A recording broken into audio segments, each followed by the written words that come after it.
नमस्कार। देखिए, गर्मियां आ चुकी हैं और साथ में लेकर आई है लू का बढ़ता हुआ खतरा। अब ये हम सब जानते हैं कि सबसे ज्यादा चिंता होती है छोटे बच्चों की। खासकर जो 5 साल से छोटे हैं वो गर्मी की चपेट में बहुत जल्दी आ जाते हैं। पर अच्छी खबर यह है कि अगर हमारे पास सही जानकारी हो और हम थोड़ी सी सावधानी बरतें तो हम इन बच्चों को पूरी तरह से महफूज रख सकते हैं। तो चलिए आज इसी जरूरी बात को और अच्छे से समझते हैं। तो आज हम क्या क्या बात करने वाले हैं। सबसे पहले तो ये समझेंगे कि आखिर छोटे बच्चे गर्मी को लेकर इतने नाजुक क्यों होते हैं। फिर हम देखेंगे कि लू के शुरुआती लक्षण क्या हैं और उनका तुरंत इलाज कैसे करना है। उसके बाद बात होगी गंभीर लक्षणों की और ऐसी इमरजेंसी में क्या करना चाहिए, और आखिर में हम जानेंगे कि बच्चों को लू से बचाने के सबसे अच्छे तरीके क्या हैं।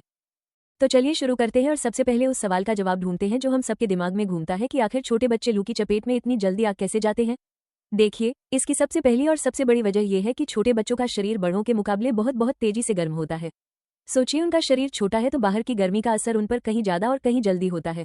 और जो बात इसे और भी खतरनाक बना देती है वो ये है कि उनका शरीर खुद को ठंडा भी नहीं कर पाता, क्योंकि बच्चों के शरीर का तापमान कंट्रोल करने वाला सिस्टम अभी पूरी तरह से विकसित ही नहीं होता है। पसीना निकालने वाली ग्रंथियां भी ठीक से काम नहीं करती। तो होता क्या है, शरीर गर्म भी जल्दी हो रहा है और ठंडा भी नहीं हो पा रहा। इसका सीधा सीधा नतीजा होता है डिहाइड्रेशन, यानी शरीर में पानी की भयानक कमी। और यही वो चीज है जो लू को जानलेवा बना देती है। ठीक है, तो अब हम ये तो समझ गए कि खतरा क्यों है। तो अब सवाल यह है कि इसे पहचाने कैसे। मतलब शुरुआती लक्षणों को पकड़ना और फौरन सही कदम उठाना, यही सबसे जरूरी है। जरा इन लक्षणों पर गौर कीजिए, ये लू लगने के सबसे पहले संकेत हैं। अगर कोई बच्चा बहुत चिड़चिड़ा हो जाए या बिना किसी बात के लगातार रोए, उसे उल्टी जैसा लगे या उसके शरीर पर खासकर निचले हिस्से पर घमौरियां निकल आए, तो समझ जाइए कि यह खतरे की पहली घंटी है। इन संकेतों को कभी भी हल्के में नहीं लेना है। तो सवाल यह है कि जैसे ही यह लक्षण दिखे हमें करना क्या है। देखिए, इसका इलाज बहुत आसान है और फौरन असर करता है। पहला काम, बच्चे को तुरंत किसी ठंडी हवादार जगह पर ले जाइए। दूसरा, एक गीला कपड़ा लीजिए और उससे बच्चे का शरीर पोंछिए, सिर, गर्दन, बगले, सब कुछ। और तीसरा, अगर बच्चा 2 साल से बड़ा है तो उसे ओआरएस का घोल देना शुरू कर दीजिए। ये बहुत जरूरी है क्योंकि यह शरीर में पानी और नमक की कमी को तुरंत पूरा करता है। अब बात करते हैं उस परिस्थिति की जब मामला हाथ से निकलने लगता है, जब शुरुआती लक्षण एक गंभीर इमरजेंसी में बदल जाते हैं। यह वो रेड अलर्ट हैं जिन्हें पहचानना और उन पर तुरंत एक्शन लेना सचमुच किसी की जान बचा सकता है। ध्यान से सुनिए, ये लक्षण एक मेडिकल इमरजेंसी का साफ साफ संकेत हैं।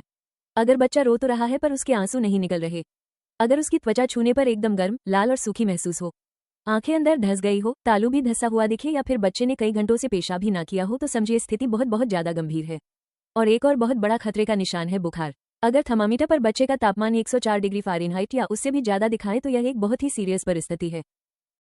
तो ऐसी जानलेवा हालत में हमारा सबसे पहला सबसे जरूरी कदम क्या होना चाहिए। इसका सिर्फ और सिर्फ एक ही जवाब है, बिना एक सेकंड भी सोचे बच्चे को फौरन नजदीकी अस्पताल या आरोग्य केंद्र लेकर जाइए। ऐसी हालत में घर पर इलाज करने की कोशिश करना जानलेवा साबित हो सकता है।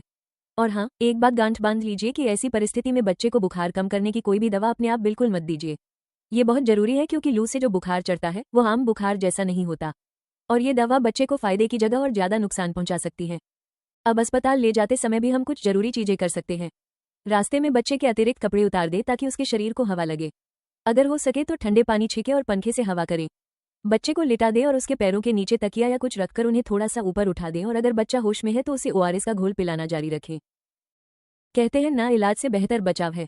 तो चलिए अब उन तरीकों की बात करते हैं जिनसे हम बच्चों को लू लगने की नौबत तक आने ही ना दें।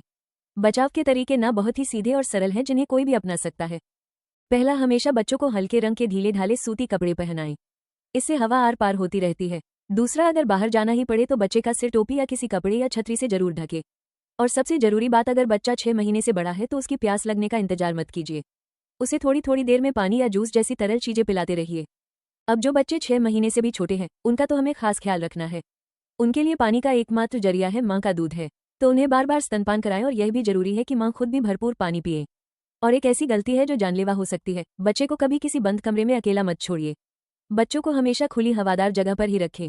तो कुल मिलाकर बात यही है कि सिर्फ सही जानकारी और थोड़ी सी सावधानी, इन 2 चीजों से हम अपने समाज के हर बच्चे को लू के बुरे असर से बचा सकते हैं।